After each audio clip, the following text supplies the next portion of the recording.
When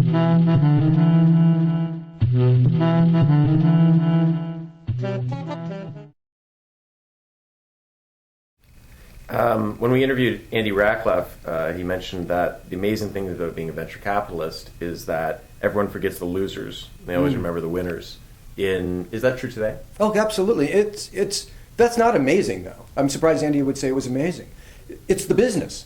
This is the business that's built off of baseball statistics, right? I mean, if you're batting 300, you're a star. This industry is an industry of experimentation. It's a laboratory. It's an industry of failure, not of success. It's really a question of how you deal constructively with failure. The notion that every project or venture is going to succeed is flawed from day one. We are not in the banking business. We are not merchant bankers. We are entrepreneurs taking big risks around new ideas. The bigger the risk, the more that will fail. The real issue is how big are the payouts for the ones that succeed versus the ones that fail, and how much time can we disproportionately allocate to success versus failure? And also, then, what do we do with failure? Failure in many industries is, 3 strikes and you're out. Failure in our industry is not the same thing. Failure in our industry is about unless what you've done, unless the founders have proven to be corrupt, lazy, or stupid, then what they've gained is experience.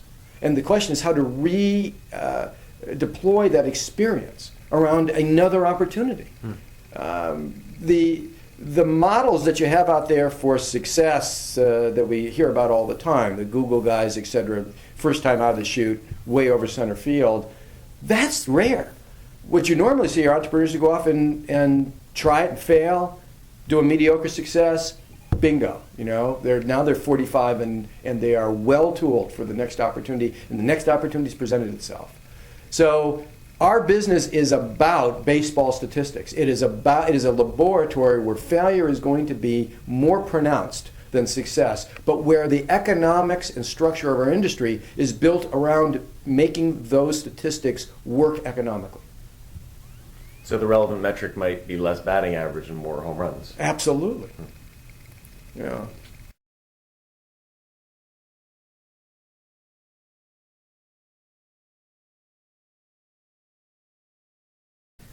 Randy, I want to quote something that you were quoted on in the New York Times. You said, "It's hard to believe that anybody thinks that they can take Google's business from Google, but to call the game over because Google has been such a success would be to deny history." Are you referring to some kind of middle ground here? No, the basic issue is this. I think people keep looking at Google and saying that Google's business and its success is largely based on search. I think that's too simplistic. When you end up with a success that's a phenomenon like Google, or like we saw at the internet, in the early internet, with people like Netscape or Amazon, or that we saw in the PC world, in PC software with Intuit and Symantec and Microsoft, or that we saw before that in the PC world with Apple and Compaq. It's not just about the product, it's about the business model. When you see these phenomena, when you see a new platform of technology created and then a phenomenally successful leader or two emerge, generally what they've done is not simply take advantage of the new technology by providing just a better service. They've changed the business model, and they've changed the competitive landscape accordingly. The reason Google is so successful and so threatening today to a lot of businesses is not because of search. It's because of the advertising-based model that they've employed that allows them now to be able to fundamentally give away almost all content and almost all services and to monetize that more efficiently than anybody else. This is what's got to keep Microsoft up every night. This is what's got to keep AOL and Yahoo and others very nervous, that these guys have the most efficient business model in this new platform. That's why it's going to be very hard to steal Google's business. Not because Google's search is better than yours. Just search today, arguably, if you do a blind test, search is pretty darn close. But Google has the most efficient, powerful monetization engine in this new platform called the web.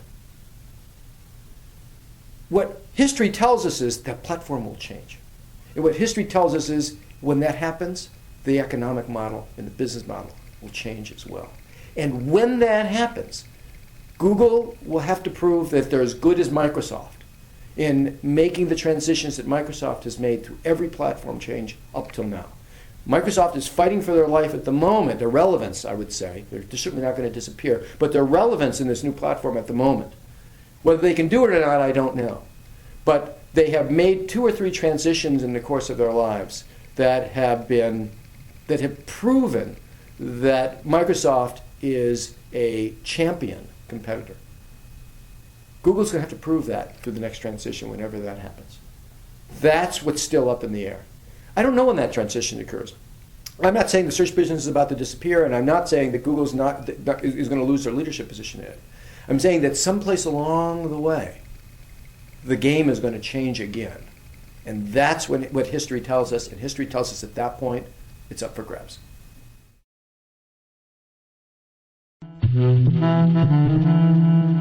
Thank you.